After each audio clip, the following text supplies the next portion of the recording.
Hey guys, can you hear me? Oh, I should have left the testing screen up. Okay. Let's see if you can hear me. Hey guys. All right, you can hear me. Good. Yeah, so we're back to some art history. I feel like we haven't done this. Oh, hold on one second.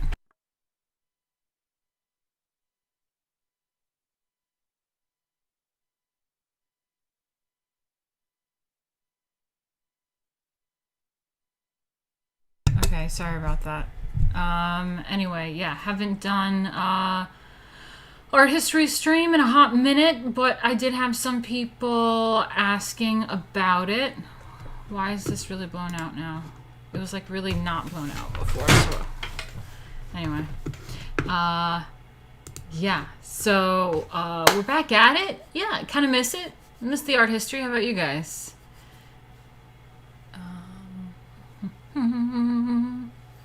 Okay, cool. Oh, that's why it's blown out, because then when I like bring it to a white screen, it gets like really bright off to... Got it. Okay. Yeah, it looks really blown out. maybe I'll adjust. Let me adjust this camera real quick. Okay, art stream. Let's take this brightness down a little bit. Ooh. All right, maybe that's better. Anyway, let's check out where we were last time. This is, I believe, where we left off, unless you guys remember better than me. But I checked the last stream that I saw that was posted, unless something was taken down. But we went over this thing, the outline of Roman history. I do remember looking at this picture with the different, like, you know, halls and whatnot, coliseums and shit. And I do remember this because this is like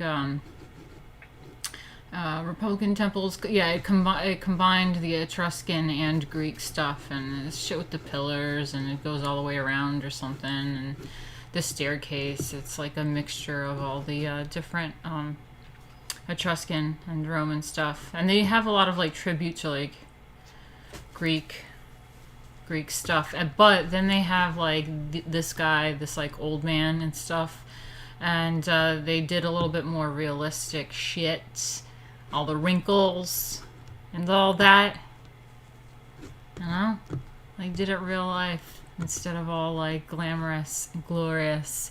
This was a head of an elderly man's face. There was some sort of history about this guy though, or maybe. Anyway, so I do believe we left off with Pompeii and the cities of, I'm going to say Vesuvius. Correct me if I'm wrong. I'm calling that Vesuvius. And we'll get into that. Let's check this out. A lot of the Roman concrete construction. Oh, that's interesting, actually. Concrete. Like proper concrete? Don't we like, you know, all the trad LARPers on Twitter? We complain about concrete a lot, don't we? It's pretty trad, I would say. Anyway, we've got 9 people in here. Really? The War Catalyst said, hey, oh my god, talking about Greek stuff. Talking about some Roman shit. That's what we're talking about. Anyway, guys, oh my god, we only have 11 people in here. Oh my god, can we, like, get this shit out there? Where is, like, other than my, like, Discord, where's, like, groups of artsy people? Where's groups of artsy people we can drop these links into? Like, just people that want some arts and culture in their life. You know what I mean? Let's get people in here. Hey, Nation State. Oh, I'm glad you could check out the stream. I hope it's not too late. I think it's a little late there. We're not crazy late. But, alright. Anyway, guys, also, if you want to help support my streams, it would really be great if I can get to my goal this week. You could always help me do that by going to streamlabs.com/Martina Markota TV. Thank you. Or you could do the super chats. The Nation State, I think there's a distraction with what's happening on this July 4th roadblock. Oh... Fuck, I forgot it's 4th of July. Damn it. I want to drink some iced coffee, which I shouldn't do.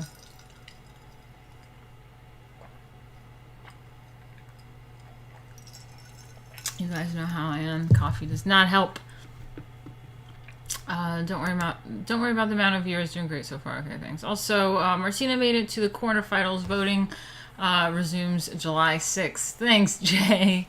It always depends on you. That's great. Yeah, thanks, guys. Thanks, everybody, for voting for the Maxim thing. Silly little thing. I feel so corny and silly doing this. Probably won't win. Whatever. Worth a shot. You know, if we can just maybe all get together and vote for me every day when voting resumes July 6th, and maybe we can get some alchemy into the magazine and big FU and get Lady Alchemy on the cover of the magazine and recover a little bit of income lost with that 25K. Fuck it, why not? You know what I mean? You know what I mean. Okay. But yeah, I made it to the quarterfinals. Thank you, thank you. We'll continue. Art history stream while I make stir fry. Cool, Robert Romano. That's awesome. Yeah. All right, well, let's get back into it then. We got a little crew here. We're all pumped about the art history, so let's do it. You're going to have to excuse my reading. I'm going to have to zoom in a little bit as well. Pompeii and the cities of Vesuvius. Correct me if I'm wrong. On August 24th, 79 CE, Mount Vesuvius, a long-dormant volcano, suddenly erupted, burying many prosperous towns around the Bay of Naples, among them Pompeii. This catastrophe for the Romans, however, has been a boom for archaeologists who have been able to reconstruct the art and life of the Vesuvian towns with a completeness far beyond that possible anywhere else. The Oscans, one of the many Italic tribes, occupied Italy during the peak of Etruscan power, were the first to settle at Pompeii. Okay, so wait, hold up. The Oscans, they're like Italians and shit at Pompeii. Okay. Towards the end of the 5th century BCE, the Samnites, another Italic people, took over the town under the influence of their Greek neighbors. The Samnites greatly expanded the original settlement and gave monumental shape to the city center. Pompeii fought with other Italian cities on...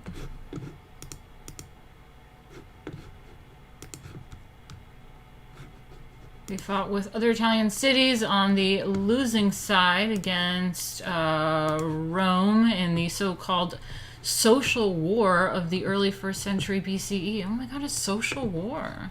It's not the first time we're in a social war, I guess. It's pretty crazy. Let me see, where are we? In 80 BCE, Sulla founded a new Roman colony on the site with Latin as its official language. The colony's population had grown to between 10,000 and 20,000 when Mount Vesuvius buried Pompeii in volcanic ash. Damn. I've always thought about Pompeii and that shit. Anyway, the Forum. The center of civic life in any Roman town was its forum, or public square. Pompeii's forum, figure 312. Let's check it out real quick. 312. This is the forum. All right. Interesting. Let's see. Aerial view of the forum with Capitolium and Basilica, Pompeii, Italy, 2nd century BCE and later. The center of Roman civic life was the Forum at Pompeii. Colonnades frame a rectangular plaza with the Capitolium at the northern end. At the southwest corner is the Basilica, Pompeii's law court. Okay, so wait, one is the Forum. Okay, so is that like an open... Is that an... Oh, no, it's not an open space. I can't tell what I'm looking at. The Basilica, 2. There's 2. Okay, I see it.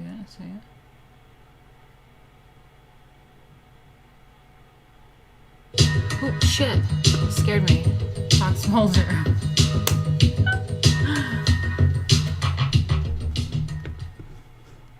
Thanks, Fox Mulder. That's awesome. Oh.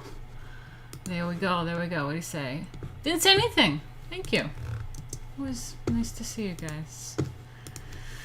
What do we have in here? Okay, what are you guys talking about? Let me see. Stephen is here, says McQueena. Yeah, Joe, Marquina. We love Pompeii, that's right. We will never stop sipping for our queen. I love it. KK. How's the stir fry going? Do I have a Twitch? I think I do, but I only get like 3 viewers on there, so I stopped doing it. So what do we have? Ooh, we have more action happening.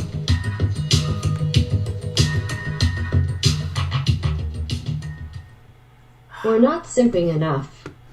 Oh man, fuck. Man, after yesterday making like $5 on that interview stream, I was really freaked out, and I haven't streamed in a while. But damn, you guys are really making it up early. I feel like way more calm now to just chill and have fun on stream. Holy shit, it's crazy. All right. Thank you. Okay, what he says, we're not simping enough. I would agree. I don't think I get enough simpage, man. I get people telling my simps to stop simping. It sucks. Anyway. Where are we? Oh, what are we talking about? Okay. Let's get back to the Forum. The center of civic life in any Roman town was its forum or public square. Pompeii's Forum lies in the southwest corner of the expanded Roman city, but at the heart of the original town. Ooh. The Forum probably took on monumental form in the 2nd century BCE when the Samnites, am I saying that right, guys, if you know, inspired by Hellenistic architecture, erected 2-story porticos, colonnades on 3 sides of the long and narrow plaza. At the north end, they constructed a temple of Jupiter, figure 312, number 2. When Pompeii became a Roman colony, the Romans converted the temple into a Capitolium, a triple shrine to Jupiter, Juno, and Minerva. The temple is of standard Republican type, constructed of tufa, covered with fine white stucco and combining an Etruscan plan with Greek columns. It faced into the civic square, dominating the area. This is very different from the siting of Greek temples, the siting of Greek temples, figure 235, which stood in isolation and could be approached and viewed from all sides, like colossal statues. Howdy. Howdy! That's a funny one, actually. I like that. That's an inside joke. It's an inside joke with people. Rex Duerte. 1350. Huh. 1350. Interesting. That's kind of funny. Just says howdy. Oh, and then we have Joey Jojo. I didn't notice that. Gave $2. He says, Happy 4th, Martina. Stay safe. God bless. Love your videos. Oh, thank you. I'll just let the Rosacuran continue to be Etruscan Roman art. Howdy, Jay. And Rex Duarte says LOL. He says LOL. I'm a mess. My hair is like totally froed out and crazy. Don't mind me. Let's get back to it.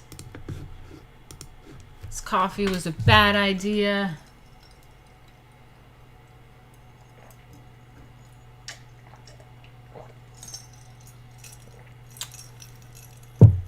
Okay. Slouching and shit.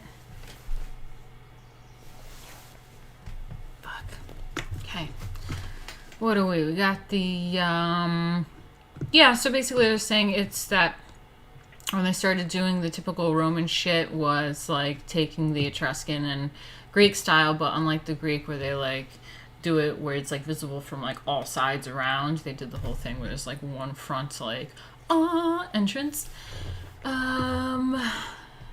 Yeah, Etruscan plan with Greek columns. It faces into the civic square, dominating the area. This is very different from the siting of Greek temples, which stood in isolation and could be approached and viewed from all sides, like colossal statues on giant stepped pedestals. The Roman Forum, like the Etrusco-Roman temple, has a chief side, a focus of attention. All around the square, behind the colonnades, were secular and religious structures, including the town's administrative offices. Most noteworthy is the basilica at the southwest corner, the earliest well-preserved example of a building type that would have a long history in both Roman and Christian architecture. Constructed during the late 2nd century BCE, the basilica was the town's administrative center and housed the law court. In plan, it resembles the forum itself, long and narrow, with 2 stories of internal columns dividing the space into a central nave and flanking aisles. What's happening? Okay. Am I retarded? Did it just like end like that? Okay, I guess that was the end. I said it like it was like I'm supposed to have more to say. Okay, let me read that again then. Constructed during the late 2nd century BCE, the basilica was the town's administrative center and housed the law courts. In plan, it resembles the forum itself, long and narrow, with 2 stories of internal columns dividing the space into a central nave and flanking aisles. There you go. Now we ended that. And then we go into the amphitheater. I love a good amphitheater. Look at that shit. Look at that. Damn. Imagine, like, being in that thing. Wait, hold on. Let me switch views. Let's do close up. Ah! Amphitheater! Fuck yeah.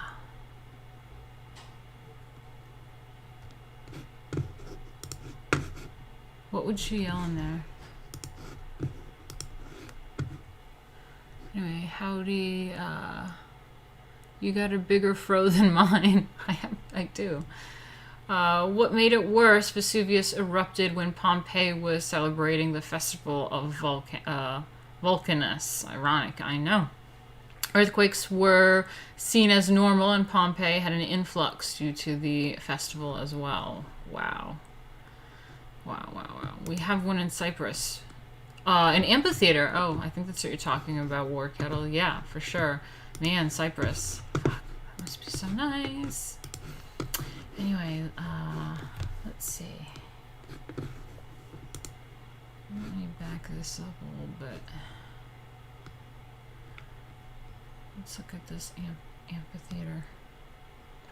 Shortly after the Romans took control of Pompeii, 2 of the town's wealthiest officials used personal funds to erect a large amphitheater, or double theater, at the southeast end of town. Although Roman amphitheaters resembled 2 Greek theaters put together, the Greeks never built amphitheaters. Huh.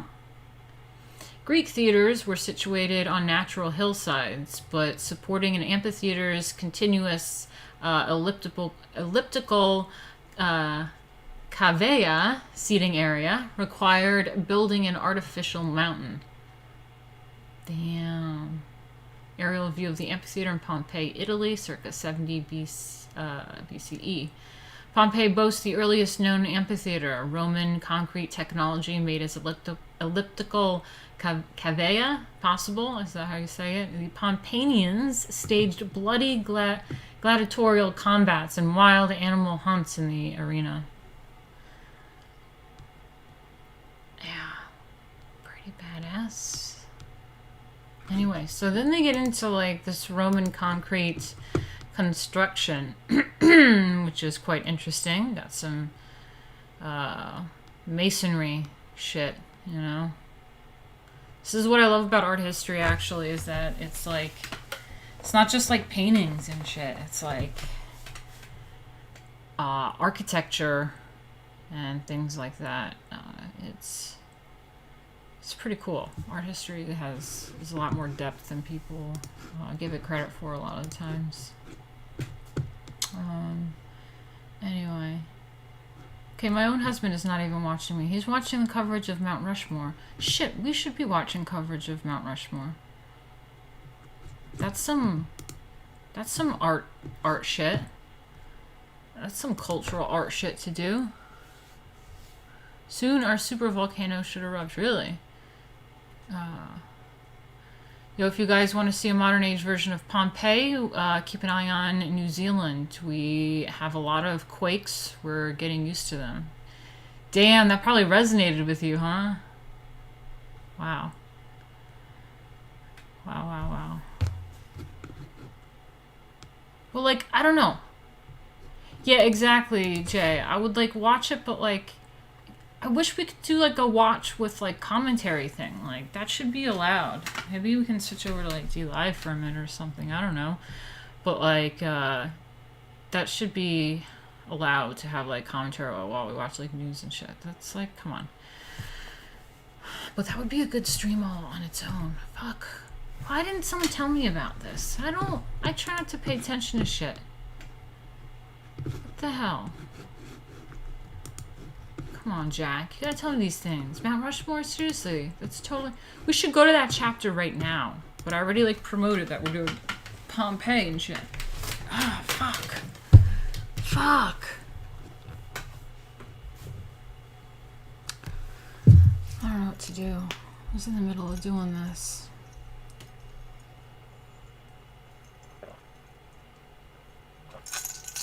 I could always just stop it and start with this construction next time. I wish we had more Roman architecture. Let me just stop for a second and see what's happening with Mount Rushmore. Maybe that's why no one's watching me. Let me see. Mount Rushmore.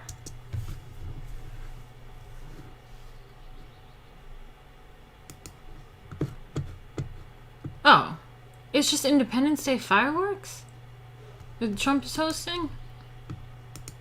Well, I should have done like a Mount Rushmore section, but honestly, it's probably just like a quick little chapter on like, not even chapter, just like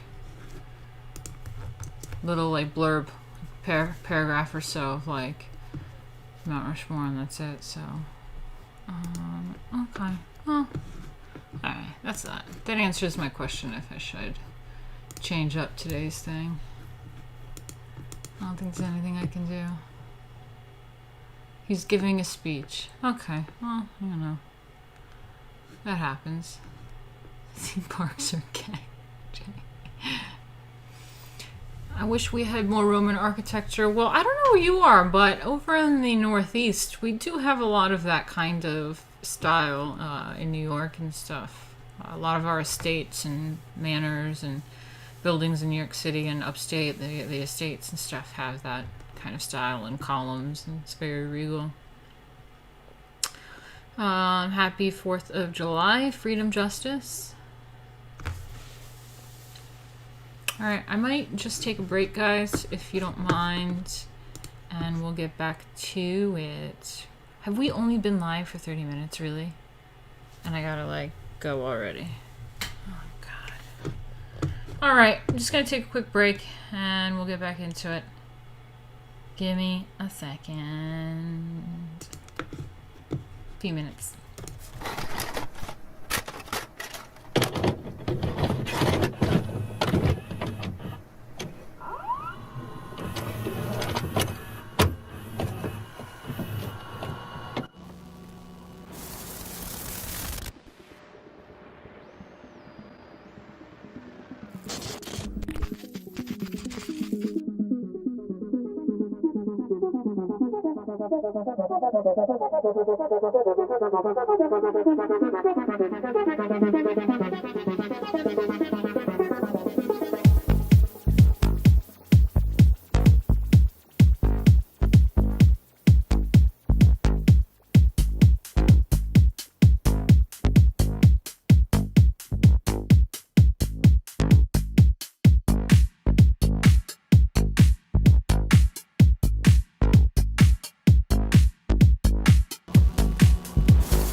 Doing okay.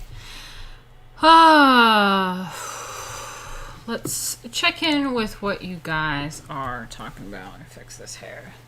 Total mess. You know what I mean? Okay, let's see what you guys are talking about. We have a discussion on like what I was saying before I left about how the Northeast, we have a lot of estates and manors that have this kind of style, and Robert Romano was saying that the early Americans were obsessed with Greco-Roman culture. Yeah, there was this thing called, it's called the Beaux Arts, the B-E-A-U, like X, there's an X in there, and it's basically French. It was French, like, institute, some sort of thing with about fine, I mean, it literally translates to fine arts.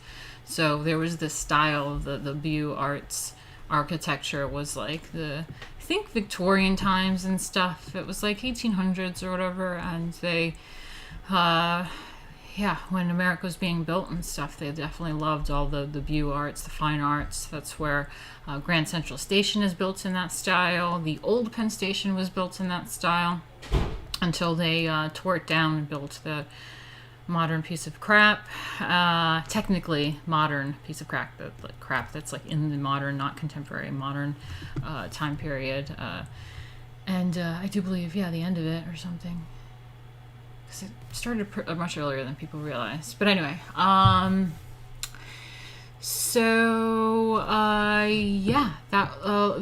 Beaux Arts, the fine arts style is definitely has that Greco-Roman feel. There's columns, there's the Ionic shit, and the like borders and all those structures.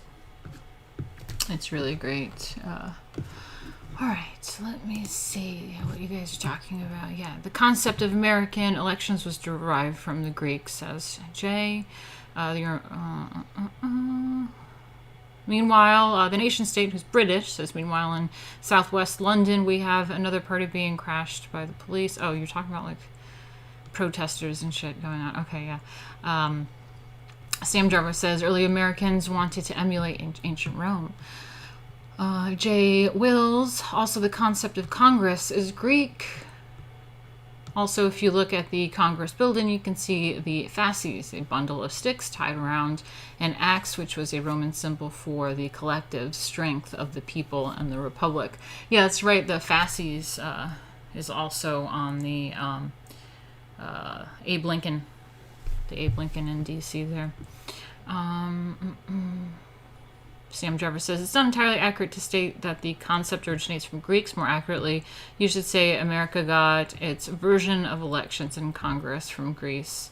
There were other ancient civilizations that had similar ideas in use. The fasces isn't necessarily a Greek thing. Are you sure you're not meaning the Romans?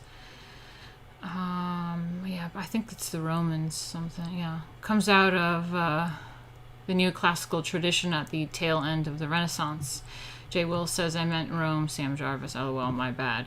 The fasces is where we get the word the word and ideology for fascism from. All good, bro. Yeah, that's very true. They're gonna tear that shit down too. Oh, don't tell them. Don't tell them. No, there's nothing bad about fasces. I mean, all these symbols and stuff like that have deeper meanings it goes far beyond, like the past 100 years. It's like much, much deeper rooted. So, I don't know. Anyway, Abe Lincoln is canceled. Oh, God. Oh, no. Don't tell people. All right, let's check out the Roman concrete construction, shall we? Oh, before I do, let me shill a little bit, actually. So if you want to help me out with these streams, if you enjoy them, we have a little chit-chat, art history, have a little laugh, whatever, learn something, and you like these streams, please like, subscribe, do the whole bell shit, and it would be really great if you could help me reach my goal. Oh, wow, we're actually pretty... 54%, that's amazing. Fuck, nice. But yeah, you can always go to the link that Jay just shared. It's also below me right here at streamlabs.com/Martina Markota TV. Thank you. Let's get back to it, shall we? So, the history of Roman architecture would be very different if the Romans had been content to use the same building materials as the Greeks, Etruscans, and other ancient peoples. Instead, the Romans developed concrete construction, which revolutionized architectural design. So yeah, this is also interesting, like I said, that we bitch and complain about the trad right, complains about concrete a lot, but holy shit, this is a pretty ancient Roman kind of stuff, huh? Okay. Instead, the Romans developed concrete construction, which revolutionized architectural design. They made concrete from a changing recipe of lime mortar, volcanic sand, water, and small stone. Caimenta, which from which the English word cement is derived. Oh, ciamenta, that's probably what it is.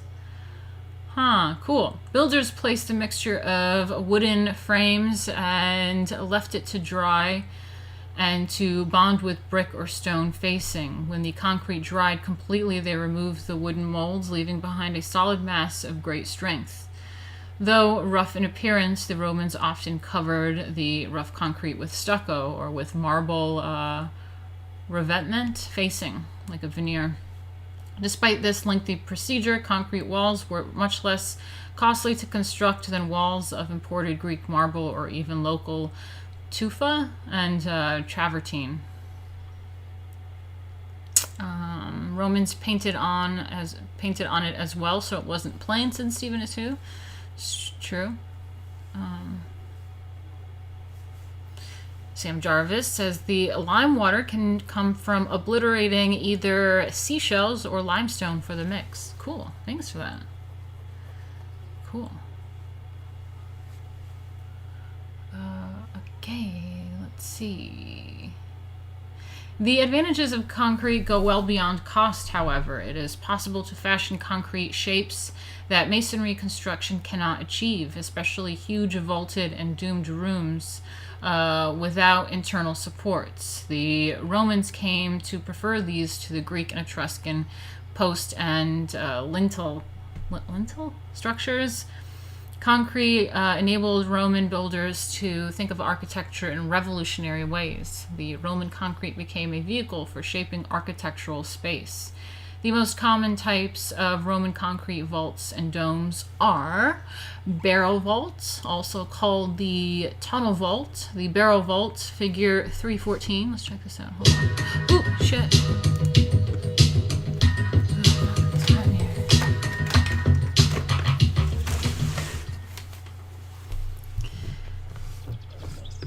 Didn't say anything, I don't think. We had Fuck Google 2, gave $5. Oh no, he did say something. He says, Booty, I am watching Ethan Van Sciver on his stream. Sorry. Oh, no worries. Oh, damn, he's streaming too. That's probably why I don't have that many people right now. Fuck, it's getting really hot. Need my air conditioner on. Anyway, okay. Oh, Blake, you are late. You are late to the class. Okay? Your detention and punishment is to rewatch the rest of that shit later. Okay? Okay, so we are looking at 314. I do believe is this guy. So this is what we are talking about right now. Roman concrete construction, a barrel vault. Concrete domes and vaults of varying designs enable Roman builders to revolutionize the history of architecture by shaping interior spaces in novel ways. Ooh, very novel. So, yeah, that was the barrel vault, right? 14. Oh no, it's A. Oh, excuse me. Okay, it's A. It's right here. This is the barrel vault. A. This is 314, this whole thing, and then this is A. Okay, got it. This is what we're talking about right now. This is an extension of a simple arc, creating a semi-cylindrical ceiling over parallel walls. Okay, semi-cylindrical ceiling and parallel walls. Okay, yeah, that's it. Pre-Roman builders constructed barrel vaults using traditional ashlar masonry, but those vaults are less stable than concrete barrel vaults. If any of the blocks of cut stone vault come loose, the whole may collapse. Also, masonry barrel vaults can be illuminated only by light entering at either end of the tunnel. In contrast, windows can be placed at any point in concrete barrel vaults, because once the concrete hardens, it forms a seamless sheet. That's pretty cool. Seamless sheet of artificial stone that builders can puncture almost at will. Whether made of stone or concrete, barrel vault requires buttressing lateral supports of the walls below the vaults to counteract their downward and outward thrust. Ooh. Speaking of thrust, we have the groin vaults. I think that's right. A groin, or cross vault, is formed by the intersection at right angles. Okay, so we're talking about 314b. Okay. This is a groin vault right here. Ooh, God, it's getting hot. Is Rex Duarte pretending to be a mod? You're so funny.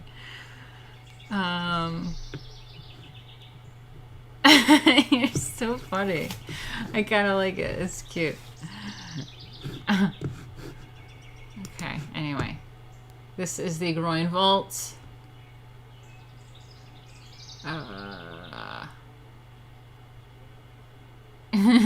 Wow, now we know the origins of the pelvic thrust.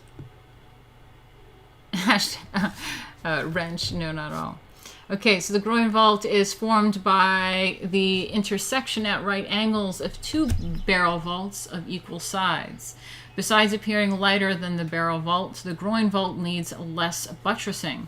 The barrel vault's thrust is concentrated along the entire length of the supporting wall. The groin vault's thrust, however, is concentrated along the groins, and buttressing is needed only at the points where the groins meet at the vault's vertical support, usually piers. The system leaves the converted area open, permitting light to enter. Groin vaults, like barrel vaults, can be built using stone blocks, but with the same structural limitations when compared with concrete vaulting. When a series of groin vaults covers an interior wall, figure 314c, let me see, okay. Ooh, I got you. So then we have those, see, it starts with that barrel vault, and then two barrel vaults like intersecting each other, being orthogonal to each other. It looks like that. And then you add them like multiple on top of each other, like in the row with like that, like, holy shit, it just gets more and more complicated. That's pretty dope. Anyway, so what they're saying is when a series of groin vaults cover an interior hall, compare the open lateral arches of the vaults from the equivalent of a clerestory of a traditional timber roofed structure, such as a fenestrated, having openings or windows. Sequence of groin vaults has a major advantage over wooden clerestories. Concrete vaults are relatively fireproof. Then we have the hemispherical domes. If a barrel vault is described as a round arch extended in a line, then a hemispherical dome may be described as a round arc rotating around the full circumference of a circle. Masonry domes, figure 212, like masonry vaults, cannot accommodate windows without threat to structural stability. Builders can open up concrete domes and even at their apex with a circular oculus, allowing much needed light to reach the often vast spaces beneath. Hemispherical domes usually rest on concrete cylindrical drums. Yeah, like this reminds me of some places. I know I've seen it up in the like Bronx or something. I think maybe, well, there's a university up in the Bronx somewhere. Maybe even like Bronx Community College, but there's something else like Fordham. There's something else up in the Bronx, and they shot like a Beautiful Mind scene there or something. But it has like this beautiful like dome, and there's like statues and stuff like all around, like at the top of this like dome thing. And a lot of churches and stuff also have this, like with the stained glass, doing some sort of like mandala at that top, like letting that light in. And there's like some sort of like mandala glass, stained glass thing. It's pretty dope how they think of that shit. I love it.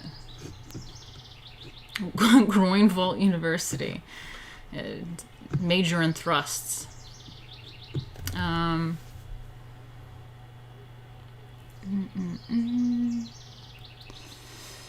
Those are some good-looking groin vaults. That doesn't sound so great.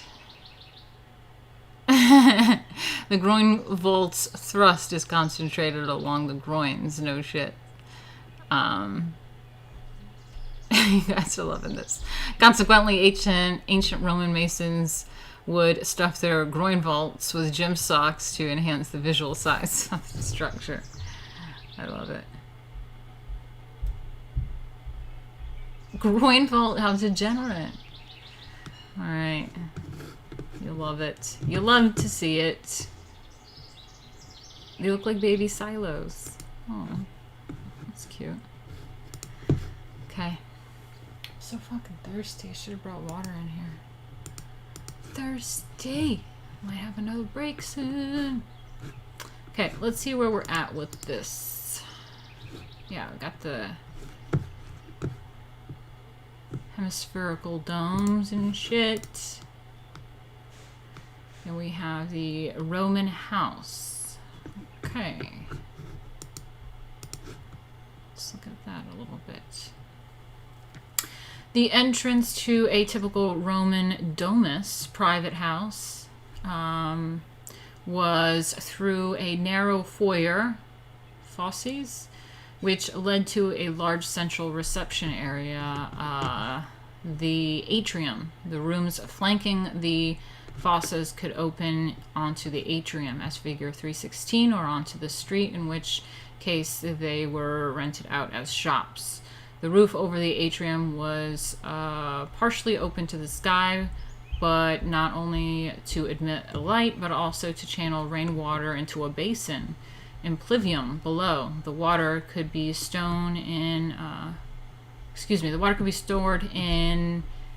cisterns for household use. Okay, let me show you what the fuck I'm talking about here. So this is the domus. This is a private residence, private Roman house. Check that out. So basically they're saying that, what is it? It had a narrow foyer which led to a large central reception area. Okay, so there's that foyer out there that leads into the large reception area where they have this like hole in the ceiling to bring light in, but also the rain water comes and catches into here. It's pretty dope. I would live there, but I kind of like it. Oh my god, Spencer Sullivan. Hey, what's up? I haven't seen you in a while. Wow, I haven't seen this emoji in my life happen on Streamlabs. It's crazy. 20 Canadian bucks. Thanks so much, Spencer. Damn. Thanks, man. Very kind. Very kind. Ooh. I'll let that chill for a second. 20 Canadian bucks. Thank you, Canada. Wasn't it Canada Day the other day? Oh, Canada, oh, Canada. Something like that. Don't know. Don't listen to me. Oh.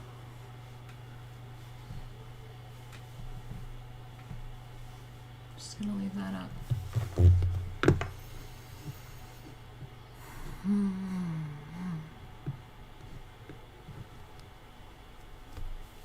I'm just gonna leave that up. Yeah, that's me in the atrium right there, doing that. I'm like walking in from the foyer, like, oh, right there. That's what's happening. So yeah, it's pretty dope. I'd live there. Atrium of the House of the Vedi, Pompeii, Italy, 2nd century BCE, rebuilt 62 to 79 CE. It's an older Roman house, older Roman houses had a smaller garden behind the atrium, but beginning in the 2nd century BCE, Roman builders added peristyles with Greek columns at the rear as the House of the Vedi. So yeah, I think there's like columns. Roman builders added peristyles with Greek columns at the rear. Huh. Alright. I like it. It's pretty dope. Let's see where we're at. Yeah.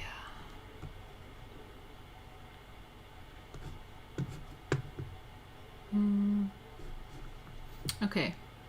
So the water could be stored in cisterns for household use. Opening onto the sides of the atrium were small bedrooms called cubicula.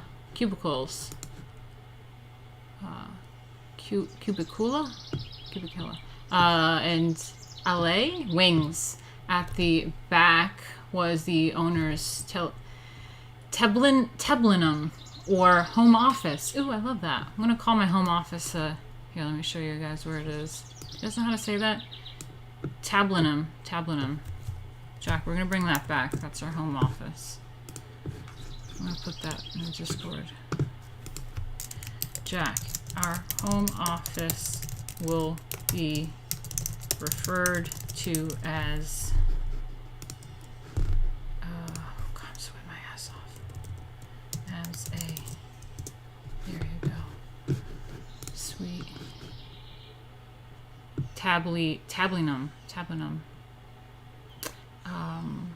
Okay, me too. I love Roman damuses and insulae. It would be a dream to live in one. Yeah, it looks really beautiful. Maple Syrup Day, Spencer. It's also a Northeast New York thing. It's a New York thing too. We got that maple syrup business. Cubicula. That's how it would have been pronounced back then. Thank you so much, Montios, for that. Cubicula, like a cubicle. Okay, cubicula. Anyway, so we have a home office. Early Roman houses also had a dining room, a triclinium, and kitchen at the back or side of the atrium, and sometimes a small garden at the rear of the house. Endless variations of the same basic plan exist, dictated by an owner's personal taste and means. In the etiquette streams we talk about taste.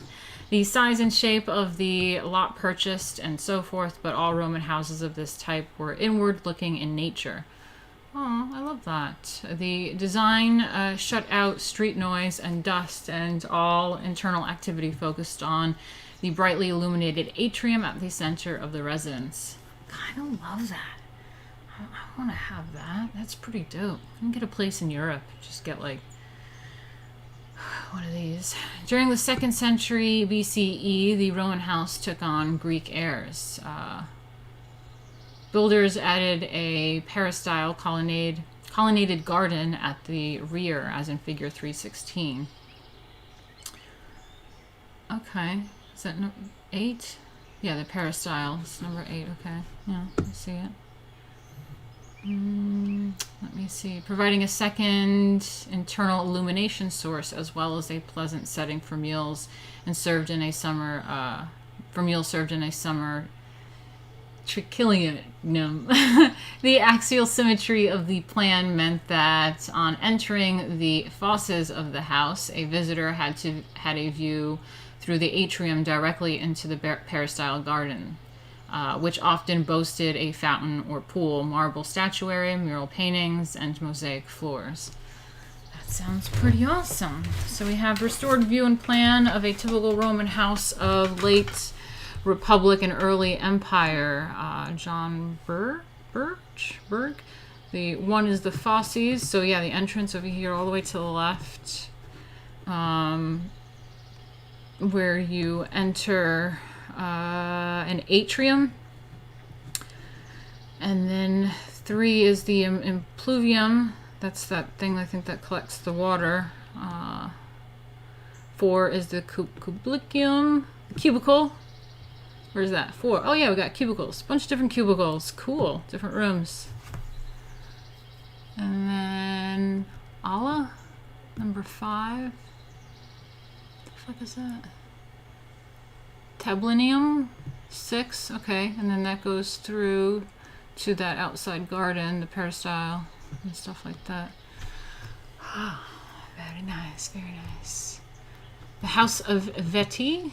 The evidence from Pompeii regarding Roman domestic architecture, see the Roman house above, is unparalleled anywhere else. One of the best preserved houses at Pompeii is the House of the Veti. A photograph 315 taken at the fosses shows the impluvium in the center of the atrium, the opening in the roof above, and the background, the peristyle. Of course, only the wealthy, whether patricians or patrician? Oh my god, this is like when I was calling leopards Leopolds. Remember that? Leopold! Anyway, or former slaves like the Vesuvius brothers, who made their fortune as merchants, could own spacious... Okay, wait. Wait, so...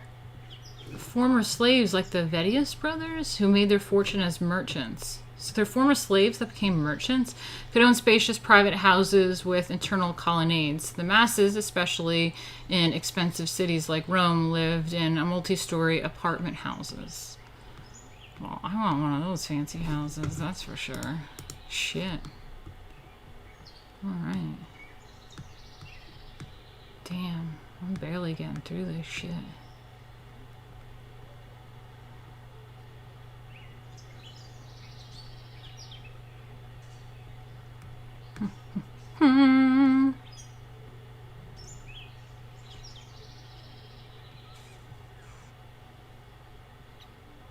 Okay, well...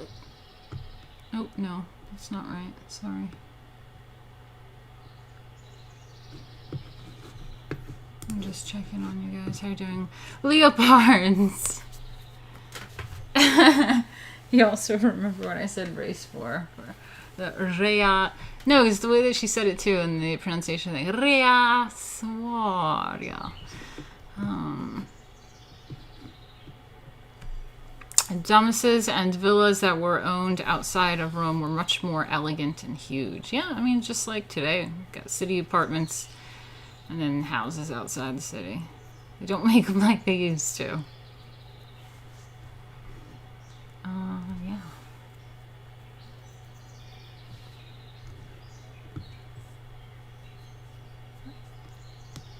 Fuck, I'm so hot. I'm gonna have to give up on this shit. I'm like sweating my ass off and I can't put the air conditioner on because it's like way too loud for you guys. Oh, might put my hair up though.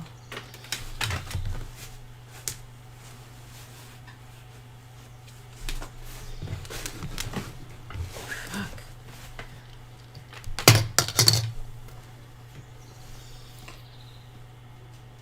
Oh, it's so hot.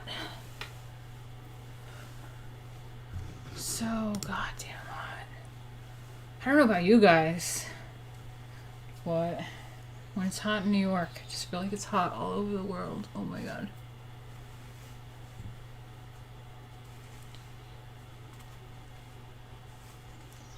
Can't. I tried.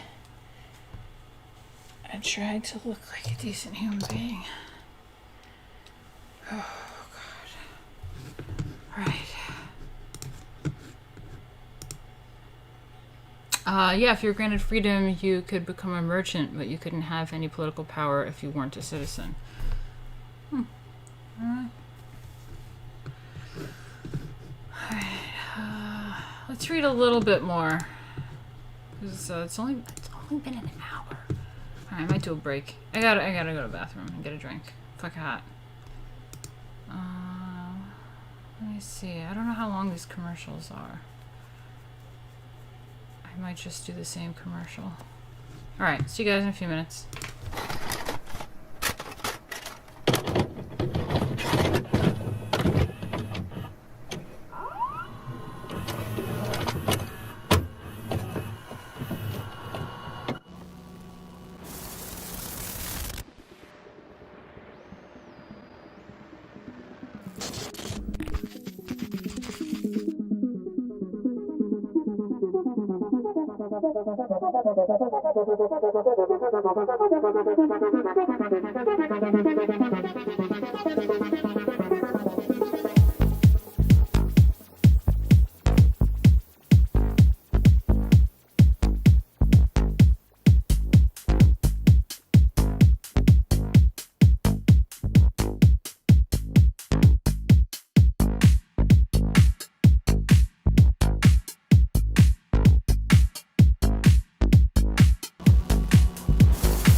Hey guys.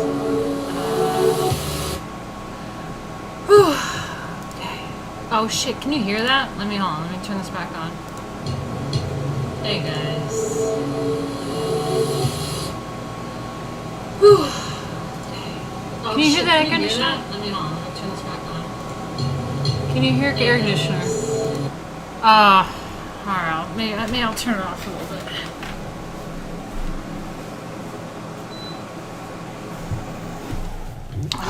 Okay. Just had to like take a break and put that thing on. So let's get back to it, shall we? We are working on like Pompeii and all that shit. Right now we're doing the Greek, the Roman concrete and the buildings with concrete, and now we're going to be going over the Samnite house, if I'm saying that correctly. I will look that up. But yeah, if you want to help support the stream, I do art stream, I do etiquette stream. We're just going over Princeton art history textbook, which is interesting because Princeton decided to remove their art history course because it was too focused on Western culture. So here we are here discussing it all. Yeah, and it's pretty exciting stuff. We get to learn something. If you're just like casually artistic and, you know, look for interesting shit that you want to play on that's like a few hours long, welcome to my stream. If you're interested in our little community, we're a bunch of artsy people, good, interesting, intelligent people in the chat here. So, yeah, fun stuff. And let's get to it. If you want to help donate, go to streamlabs.com/Martina Markota TV. Or use Super Chat or some shit. Okay, where are we? Okay, let's look up how to say this because it's come up a few times now. Pronunciation. Samnite. Wait, that's not it.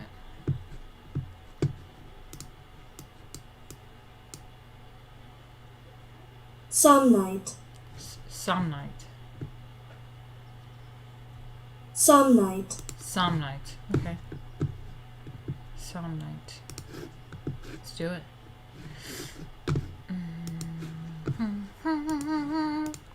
Somnite house. Let's do it. Just get a good look at this wall because we're about to talk about it, and I hate having to figure out how to bounce back and forth quickly as I'm like reading, but I want to show you while I'm reading. But have a good look at this because I'm pretty sure this is what we're talking about. I think it's a wall painting in the facies of the Samnite house. Alright, wall painting.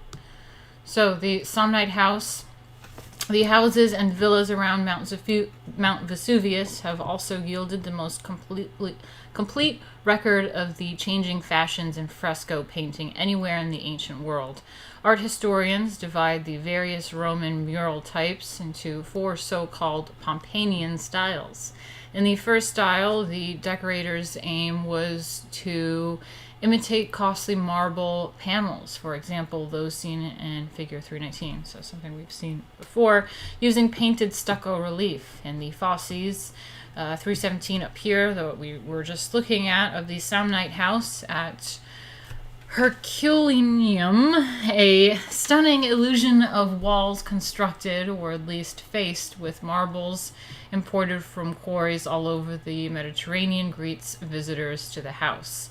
This approach to wall decoration is comparable to the modern practice of using cheap manufactured materials to approximate the look and shape of genuine wood paneling. This style is not, however, uniquely Roman. First style walls were well documented in the Greek world from the late 4th century BCE on. The use of the first style house in Republican houses is yet another example of the Hellenization of Roman architecture. Okay, so this is the, veneers that they were trying to paint like wood paneling or whatever. I don't know.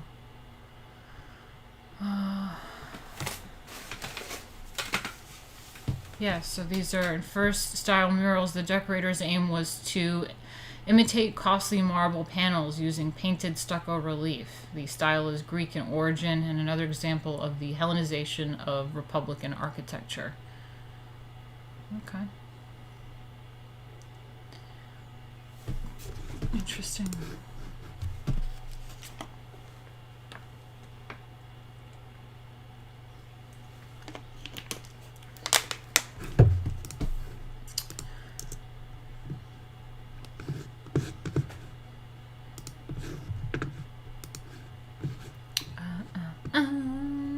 Okay.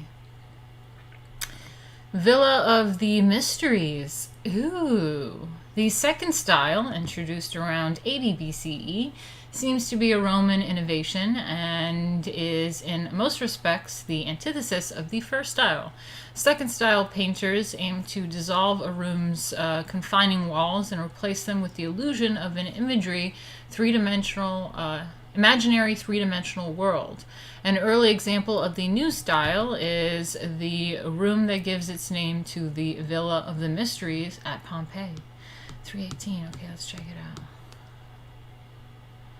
out. Okay, so this reminds me actually of the necropolis. Remember that?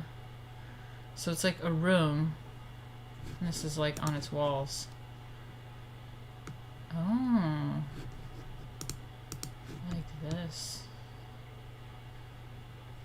Painting things that seem like it's like outside and shit. It's quite lovely. I like that. So that's second style. That kind of has a little bit of first style because there's some like, I don't know, marble paneling and stuff. All right, let's read. An example is a cubiculum, one of that first one from the villa of Publius Fannius Sinistor. What? Publius Fannius Sinistor at Bosco Real, decorated between 50 and 40 BCE. All around the room, the painter opened up the walls and vistas of Italian towns, marble temples, and colonnaded courtyards. Painted doors and gates invite the viewer to walk through the wall into the magnificent world the painter created. Knowledge of single-point linear perspective, see Renaissance Perspective Systems, Chapter 8, explains in large part the Bosco-Real painter's success in suggesting depth. In this kind of perspective, all the receding lines in a composition converge on a single point along the painting's central axis. Ancient writers state that Greek painters of the 5th century BCE first used linear perspective for the design of the Athenian stage sets, hence its Greek name, Skenographia, scene painting. In the Bosco-Real cubiculum, the painter most successfully used linear perspective in the far corner where a low gate leads to a peristyle framing a round temple. So wait, let's look at this again.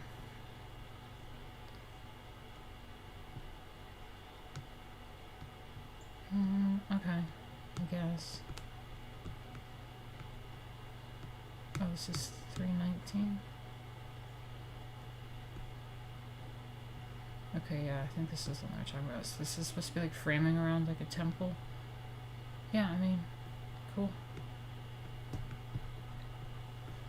See, here we have second style wall paintings, general view. This one here, and detail of Tholos. This one here, from Cubiculum M of the Villa of Publius Fannius Sinistor, Bosco-Real, Italy, circa 50 to 40 BCE. It's a fresco, 8 foot 9 inches high. Metropolitan Museum of Art in New York. Holy shit, I've probably seen this in real life. Probably have, because I love going to the ones that are like rooms. Shit, that's crazy. I'm just checking on you guys a little bit. Store. Yeah.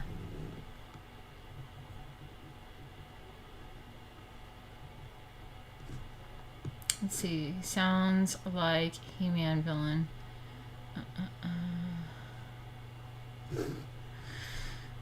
Alright. It's alright. I've cooled down a bit now. Thank you about the air conditioner. I feel much better. I was like freaking out. Whoa, that was weird. Why did the color of that change? Do you see that? Anyway, where are we?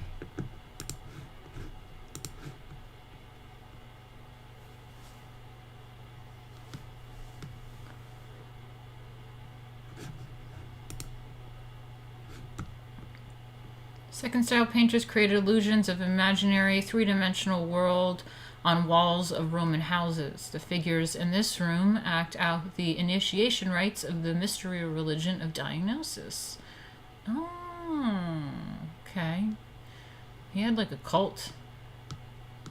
It was a cult of diagnosis. In this second style bedroom, the painter opened up the walls and vistas of towns, temples, and colonnaded courtyards. The convincing illusionism is due in part of the artist's use of linear perspective. The converging lines. Okay, we get a little bit more here. How fun.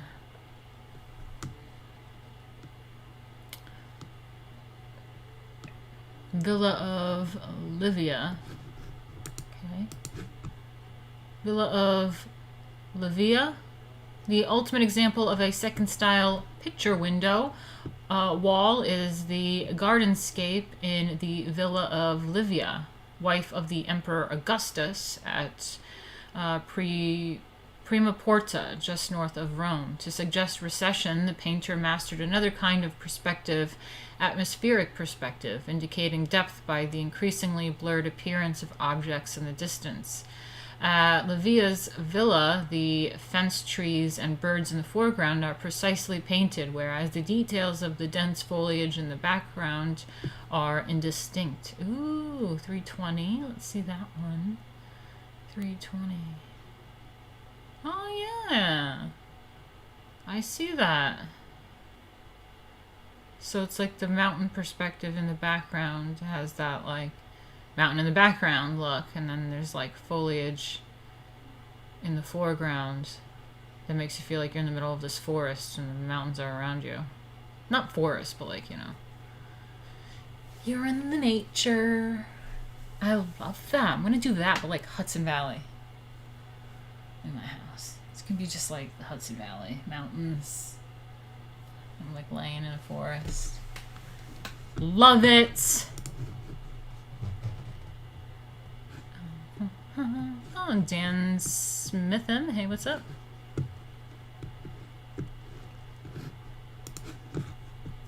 Okay, let's get back to it. Oh my god, look at that. It's like a little tiny picture in there. Amongst the black. I love that. Okay, so Villa at Bosco Tree. Oh god, I have to figure out how to say this. Pronunciation.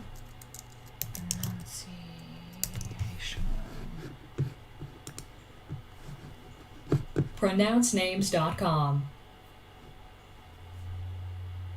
Bosco Tre Case. Bosco Tre Case. Bosco Tre Case. Did I do that? Did I do that right? Bosco. Do we have... Oh god. Bosco Tre Case. Bosco Tre Case. I hate when they do the fucking accent. Do it in like an English accent, American accent. Bosco Tre Case. Okay, I got it. Ugh. Bosco Tre Case. Jay, what are you laughing at? You're laughing at my face, my reactions. Okay, Villa at Bosco Tre Case. The Prima Porta gardenscape is the polar opposite of the first style designs, which reinforce rather than deny the heavy presence of confining walls, but tastes change rapidly in the Roman world, as in society today. Things change quickly in the Roman world, as in society today does as well.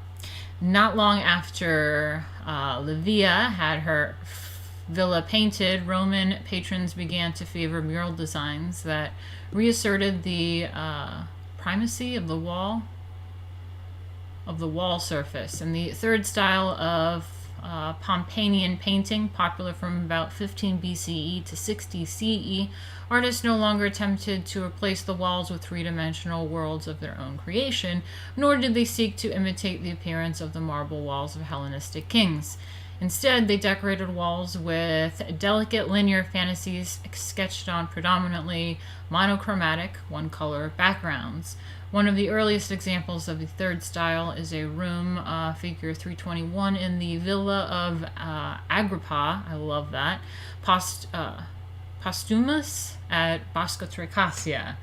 Nowhere did the artist use illusionistic painting to penetrate the wall. In the place of the stately columns of the second style are insubstantial and impossibly thin colonnades supporting featherweight canopies barely reminiscent of pediments. In the center of this delicate and elegant architectural frame is a tiny floating landscape painted directly on the black background. It is hard to imagine a sharper contrast to the panoramic gardenscape at Livia's villa. So yeah, that's the one that I was talking about. Let's look at this thing. So it's got this like black wall, cool, with like this like little tiny this little tiny picture. What the fuck? Why giant black wall? And it's like the, you know, there's like these little border things too that they painted, and then there's like this little tiny picture. Random. Anyway.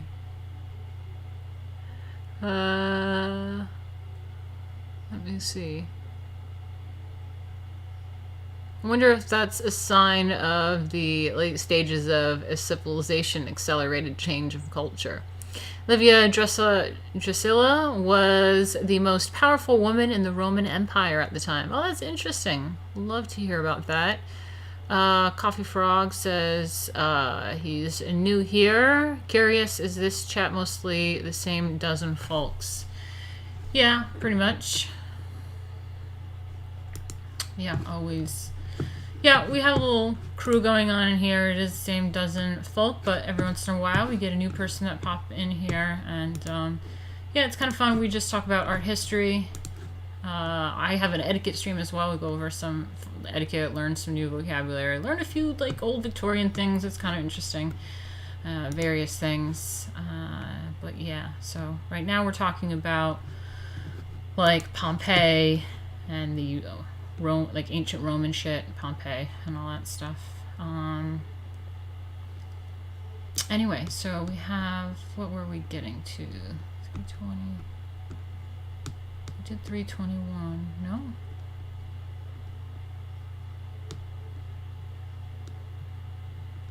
Yeah, okay. Let's finish reading this thing. It says, detail of a third style wall painting from Cubiculum 15 of the Villa of Agrippa Postumus, Bosco-Tricasia, Italy, circa 10 BCE, fresco 7 feet 8 inches high, and is at the Metropolitan Museum of Art in New York. Awesome! I should really go and scope out the museums when I'm back in the city and it's open. But yeah. Yeah, that's right, Slattern. Slattern in the house. So, in the third style, Roman painters decorated walls with delicate linear fantasies sketched on predominantly monochromatic backgrounds. A tiny floating landscape is the central motif on the solid black wall. It's pretty goth to me, to be honest. Awesome, Coffee Frog. Nice to hear that. It's cool. I've caught some of your streams in the past, and I'm overdue to come back. Here's to art history. Yay! Cool. Fun stuff.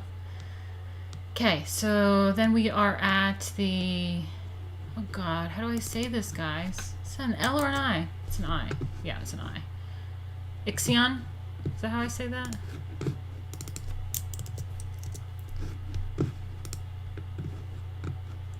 Ixion. Ixion. Wasn't that far off. Wasn't that far off. Ixion. Okay. Ixion. Let me get back to it. Ixion. Okay, Ixion Room. In the fourth style, a taste for illusionism returned once again. This style, fashionable in the 2 decades before the Vesuvian eruption of 79, is characterized by crowded and confused compositions with a mixture of fragmentary architectural vistas. Framed panel paintings and motifs favored in the first and third style. The Ixion Room 322 of the House of the Vedi was probably painted shortly before the eruption. Its fourth style design is a resume of all the previous styles, another instance of the eclecticism noted earlier as characteristic of Roman art in general. The lowest zone, for example, is one of the most successful imitations anywhere of costly multicolored imported marbles. The large white panels in the corners of the room with their delicate floral frames and floating central motifs would fit naturally into the most elegant third style design. Unmistakably fourth style, however, are the fragmentary architectural vistas of the central and upper zones. They are unrelated to one another, do not constitute a unified cityscape beyond the wall, and incorporate figures that would tumble into the room if they took a single step forward. Let's just have a look at that real quick before we get back to it. So 322.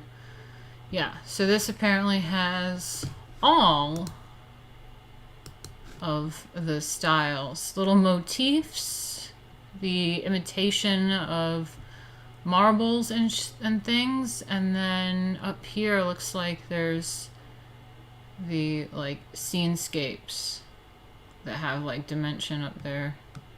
Huh. Okay. Interesting. Okay. The Ixion Room takes its name from the mythological painting at the center of the rear wall. Ixion had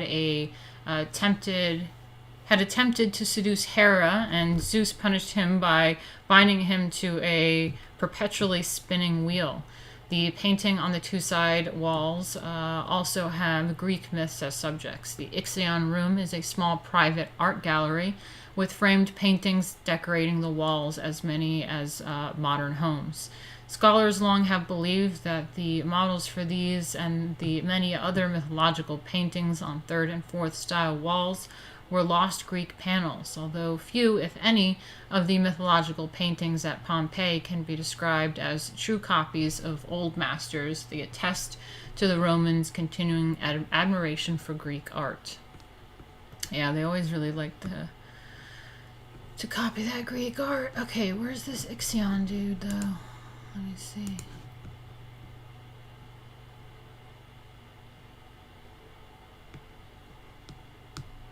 Is there something over here? No, that's not Ixion. Okay, anyway. Still life, yay, I love still lives. One of the most frequent motifs on Roman painted walls is the still life, or painting of inanimate objects artfully arranged. A still life with peaches and a carafe, figure 323, a detail of a painted wall from Herculaneum, demonstrates that Roman painters sought to create illusionistic effects with depicting small objects as well as buildings and landscapes. The artist paid as much attention to shadows and highlights on the fruit and the stems and leaves and the glass jar as to the objects themselves. I love still life. It's like my favorite thing to do, actually. Okay, anyway, we have...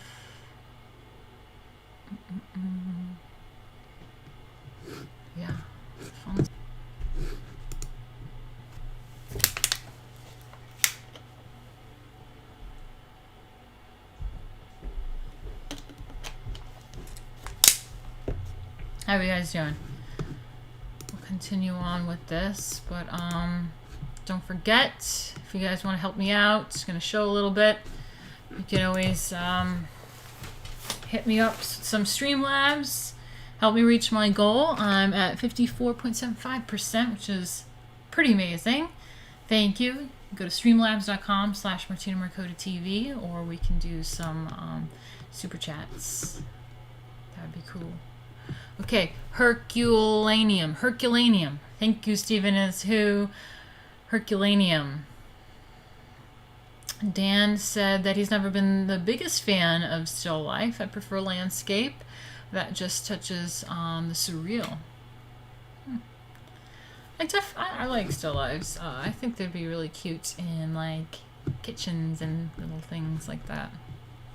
Little spots of still life. Dining room or something.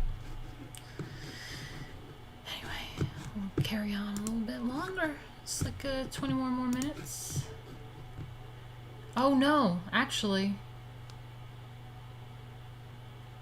We're done. We're done because I'm going to do the early empire next time. So let's just zoom in here and see what this is saying. We got still life with peaches, detail of a 4th style wall painting from Herculaneum. Thank you. Stephen is who. Italy, circa 62 to 79 CE, and it's a fresco, 1 foot 2 inches by 1 foot 1.5 inches in the museum, Museo Archeologico Nazionale in Naples. There's a Nazi in there. Nazionale? Uh-oh. Cancelled. The Roman interest in illusionism explains the popularity of still life paintings. This painter paid scrupulous attention to the play of light and shadow on different shapes and textures. I love a good still life. I'm just going to leave that up there because it's cute. And we'll get into the early, what is it? The early period. The early empire. We'll get into the early empire next. Yeah. That should be fun. Let's see. Did you see my latest blades on Instagram? I don't think so.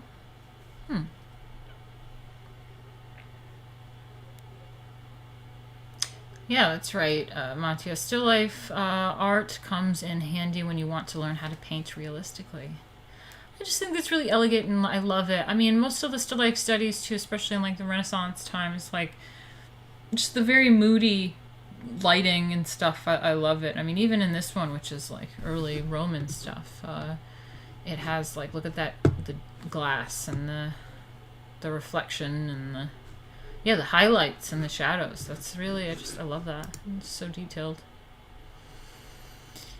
Dan said, speaking of the Roman era, there's something very artistic about dinner of those old...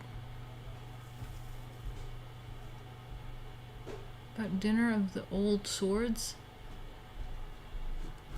I don't understand. Sorry, Boomer. Just rewrite that, please, if you made a typo. I can't read past.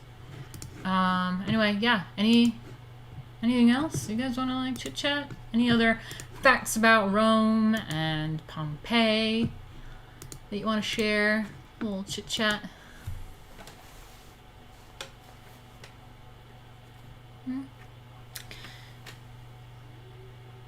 Yeah, I didn't know they achieved that level of glasswork so long ago. That's true. Yeah. Look at that glass jar that they have. Roman fashion was also something to look at. That's true, that's true.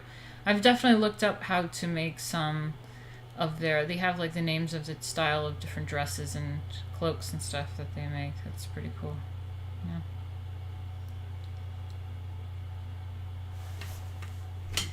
Just give you guys a minute.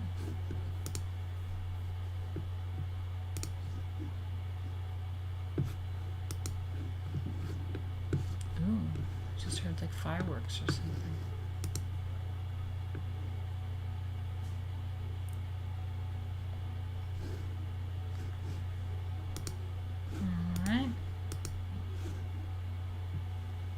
Yeah, they had glass, but extremely expensive. Sounds good. Alright guys, well, I'll get out of here. It's not too much discussion, but I hope you had a good time. It was pretty interesting. Love learning a little something new. I love learning stuff from you guys. It's really fun time. Thank you guys so much, and thank you for helping me out and help me reach my goal. It really means a lot. Alright, outro incoming. And it's going to be the proper one. The intro. I fucked up. There we go. Alright. I'll see you guys later. I would say tomorrow, but it's 4th of July, so we'll do something soon, ASAP. I'm headed back down to the city, my city apartment, and I'm also going to be on Hotep Jesus on my birthday, Friday, July 10th. So check that out.